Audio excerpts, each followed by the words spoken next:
आज मैं दे के आया हूँ अपना साइंस का पेपर। देख लो भाई, सेट 3 है मेरा और क्यूपी कोड ही कुछ ये है। ठीक है, मैथमेटिक्स मतलब मैथमेटिक्स कह रहा हूँ, साइंस का मेरा पेपर था आज। ठीक है, और इतना इजी पेपर आया भाई, इतना इजी पेपर जिसकी कोई गिनती नहीं। तो मैं दिखाता हूँ मैं कैसे कैसे पेपर आया।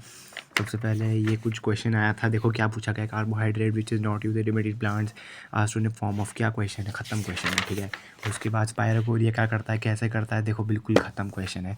उसके बाद identify the type of trophic movement, भाई नीट का पेपर दे के बोल रहे थे भाई ये क्या क्वेश्चन पूछे हैं बच्चों जैसे। ये देखो the genotype of green stem and pattern, हाँ ये पूछे थे, what will be the ratio, भाई देखो क्या क्वेश्चन, बिल्कुल ख़त्म क्वेश्चन है बिल्कुल। ये देखो उसके बाद select the correct option that represent, भाई बैलेंस केमिकल इक्वेशन आ रही है एमसीक्यू में। तुम सोचो भाई एमसीक्यू में देखो इसका आंसर, ये देखो तो मैं दिखाता हूँ फिर।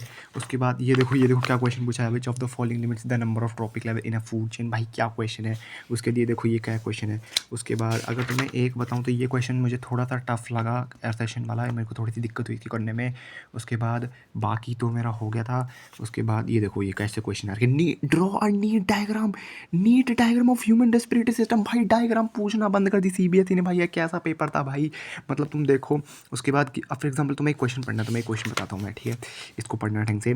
Mention the main physical feature of the male germ cell that help it towards the female germ cell, नहीं क्या बोलूँ मैं इसमें, नहीं क्या बोलूँ, तुम बताओ क्या बोलूँ। उसके बाद ये देखो, what are voluntary action, which part of brain responsible for voluntary action, explain the role of medulla, how the animal muscles move. चलिए इतने ईजी क्वेश्चन। केमिस्ट्री मुझे लगा सबसे केमिस्ट्री इतनी टफ आने वाली है, इतनी ईजी आई थी केमिस्ट्री। देखो टमाटो किस में होता है, कौन सा एसिड में टमाटो होता है, मतलब सॉरी टमाटो में कौन सा एसिड होता है। ठीक है, उसके बाद ये क्या कहते हैं वगैरह वगैरह पूछा था, इनमें से कौन सी डीकम्पोजिशन रिएक्शन, ऐसा लग रहा है भाई बच्चों जैसा पेपर दे रहा हूँ। उसके बाद ये देखो ये कैसा क्वेश्चन आया, स्टूडेंट हर नोटिस हर स्वेल ज्वेलरी, क्यों हुई, क्योंकि भाई उसको क्या कहते हैं कोटिंग हुई, मॉइस्चर आ गई, कम इन कॉन्टैक्ट। उसके बाद ऐसा क्यों होता है कि मैग्नीशियम जो हॉट वाटर के रिएक्टर तो फ्लोटिंग कैसे करने लग जाता है, क्यों, क्योंकि रिएक्ट करता है H2 गैस के साथ विच हेल्प्स इन फ्लोटिंग। उसके बाद कितना इजी क्वेश्चन, देखो carbon show the property of catenation, this is due to strong डिसीजी बॉन्ड। ये देखो iron in steam, calcium in water, जो प्रशांत मैंने बोला था कि इनकी जो क्या रिएक्शन है वो बहुत इंपॉर्टेंट है, करके जाना।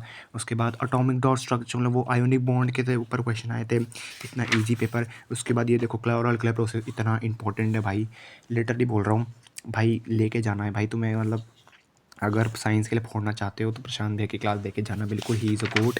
ठीक है, उसके बाद ये देखो बिल्कुल इजी क्वेश्चन। उसके बाद ये बिल्कुल ये केस स्टडी आई थी। उसके बाद फिजिक्स देखो, तो फिजिक्स मैं बोलूँगा थोड़ा सा लेवल ऊपर था फिजिक्स का, क्योंकि ये वाला क्वेश्चन था एक, ये वाला क्वेश्चन मीडियम 1 मीडियम 2 वाला, इसमें मेरी फट के हाथ में आ गई थी, क्योंकि इसमें 30 पूछा था, 45 मेरा कैसे निकालना, मेरा हाईलाइट थर्टी पर फिर भी कैसे तैसे करके आंसर निकाल दिया। ये क्वेश्चन मेरे को दिखने में बहुत ज़्यादा बड़ा लग रहा था, इसमें सबके आंसर रेजिस्टेंस 3 आ रही थी, तो एक ही ग्राफ बना फिर उसके बाद। और ओवरऑल पेपर जो था वो बहुत ज़्यादा ईजी था। और मैं तुम्हें अगर पूरा डिटेल रिव्यू दूँ तो मैं बोलूँ भाई पेपर वॉज क्वाइट इजी। ठीक है, मैथ के बाद से जो सीबीएसई का गंदा डाउनफॉल चल रहा है वो चलता ही जा रहा है, एंड आई थिंक अगला पेपर जो आएगा आईआईटी का वो भी मुझे लग रहा है आई थिंक ईजी ही होगा। ठीक है, तो देखते हैं क्या होता है भाई आगे, क्या कहते हैं फोर्ड ने पता नहीं क्या करेगी सीबीएसई आगे। और मुझे लग रहा है भाई ऐसे लास्ट पेपर एसएसटी का सबसे ज़्यादा गैप्स भी दिए हैं उसमें, तो क्या पता एसएसटी में सारा बदला निकाले, बट होप सो ऐसा ना हो। ठीक है, और तुम बताना भाई अपने कि तुम्हारा सेट कौन कौन सा था। मेरा सेट तो 3 था, क्यूपी कोड कुछ ये है, और रोल नंबर मैं तुम्हें नहीं दिखा सकता क्योंकि कुछ पर्सनल रीजन की वजह से। ठीक है, उसके बाद चलो देखते हैं, बाय बाय। नेक्स्ट पेपर के लिए तैयारी करनी है यार अब।